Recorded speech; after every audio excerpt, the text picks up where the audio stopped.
Hello বন্ধুরা, আশা করি সকলেই আল্লাহর রহমতে ভালো আছেন। তো বন্ধুরা, আজকে আমি খুবই গুরুত্বপূর্ণ একটি ভিডিও নিয়ে আলোচনা করব। তো বন্ধুরা, আপনারা স্ক্রিনের মধ্যে যে উদ্ভিদগুলো দেখতে পাচ্ছেন, তো বন্ধুরা সেই উদ্ভিদ সম্পর্কে। তো বন্ধুরা, আর দেরি না করে আমি যে উদ্ভিদটি সম্পর্কে উপকারিতা সম্পর্কে বলবো, আপনারা মনোযোগ দিয়ে শুনতে থাকেন। তো বন্ধুরা, এই উদ্ভিদটি ব্যবহার করলে কী উপকার পাবেন। তো বন্ধুরা, এই উদ্ভিদটির অনেক উপকারিতা রয়েছে।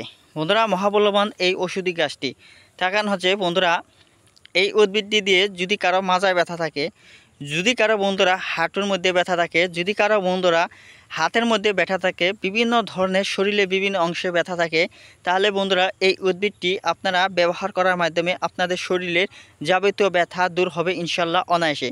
তো বন্ধুরা, সেজন্যই এই উদ্ভিদটির সঠিক ব্যবহার করতে হবে।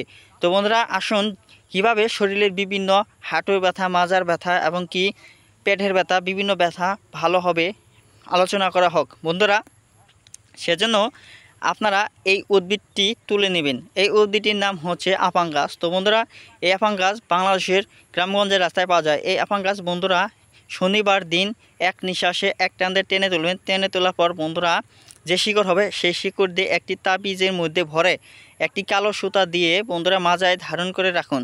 এভাবে বন্ধুরা একটানা 1 মাস কিংবা 2 মাস যাবৎ আপনাদের মাজায় কালো সুতা দিয়ে এর শিকড় যদি তাবিজের মধ্যে ভরে বেঁধে রাখতে পারেন, তাহলে ইনশাল্লাহ আপনাদের শরীরে ব্যথা যদি না ভালো হয়েছে তাহলে আমাদেরকে বলবেন।